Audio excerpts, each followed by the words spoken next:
নেতৃবৃন্দ শেখ হাসিনা তার এত বড় সংগঠন আওয়ামী লীগের রেখে শেখ হাসিনা সবাইকে ফেলিয়ে ছাত্র জনতার আন্দোলনের মুখে এবং গত 17 বছর বিএনপি আমরা রাজনীতি যারা করি আমাদের আন্দোলনের মাধ্যমে ছাত্র জনতার গণ আন্দোলনের মাধ্যমে শেখ হাসিনা বাংলাদেশ থেকে পালিয়েছে কোথায়? ওই ভারতে গিয়েছে মোদির এখানে এবং সে আওয়ামী লীগ রাজকে চুরমার করে দিয়েছে। এই আওয়ামী লীগের ঐতিহ্য 1948 সালের সংগঠন 71 সালে শেখ মুজিবুর রহমানের নেতৃত্বে সেটি মুক্তিযুদ্ধের থেকে হয়েছিল, কিন্তু সেই মুক্তিযুদ্ধের ঘোষক ছিল শহীদ রাষ্ট্রপতি জিয়া রহমান। আজকে শেখ হাসিনা চোরের মতো পালিয়ে গিয়েছে। আজকে তার বেতার দ্বারা বিভিন্ন জায়গায় আছে। আমি কিছুক্ষণ আগে এখানে এক লোকের সাথে কথা বলতেছিলাম, তারা নানান ভাবে ষড়যন্ত্র লিপ্ত আওয়ামী লীগ।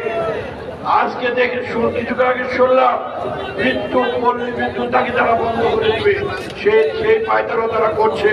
সামনে দুর্গাপূজা, সেই দুর্গাপূজাও তারা নাশকতার পরিকল্পনা করছে। আমরা হুঁশিয়ার করে দিতে চাই, আমরা 90-এর ছাত্র আন্দোলন করেছি, আমরা শেখ হাসিনাকে 5 আগস্ট বাংলাদেশের মাটি থেকে দেশের ছাত্র জনতা এবং রাজনৈতিক দল মিলে বিতাড়িত করেছি।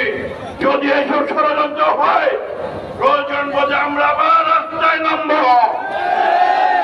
সংগ্রামী নেতৃবৃন্দ, আর আমি এই প্রধান উপদেষ্টা ডক্টর ইউনূস সাহেব সহ সমস্ত উপদেষ্টাদের উদ্দেশ্যে বলবো, আপনারা কঠিনের চেয়ে কঠিন হন।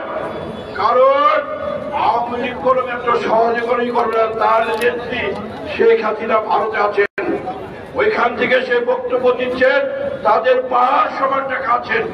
এখনো প্রশাসনে আওয়ামী লীগের বেতন দ্বারা প্রশাসন ক্যাডার বলেন, জুডিশিয়াল সার্ভিস বলেন, সেনাবাহিনী বলেন, পুলিশ বলেন, সব জায়গায় আওয়ামী লীগের বেতন দ্বারা এখনো বসে আছে এবং যারা ষড়যন্ত্রে লিপ্ত আছেন।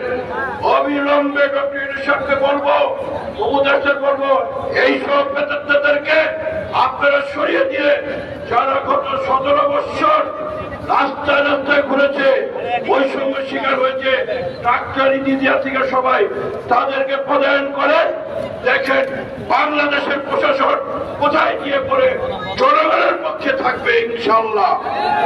আরেকটি আবেদন মাননীয় উপদেষ্টার ডক্টর ইউনূস সাহেবের কাছে, অবিলম্বে জাতীয় নির্বাচন ঘোষণা করুন এবং সে একটি স্বাধীন নির্বাচন কমিশন গঠন করুন।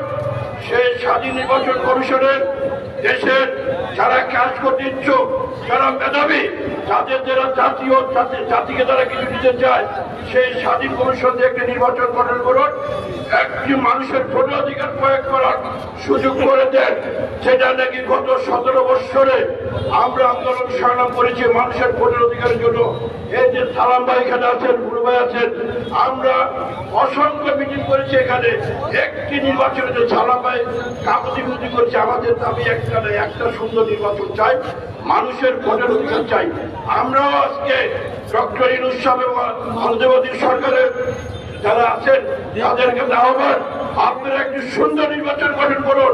সেই নির্বাচনে যাতে এই দেশের 20 কোটি মানুষ যাতে ভোটাধিকার প্রয়োগ করতে পারে, এটাই হোক আজকে আমাদের অঙ্গীকার।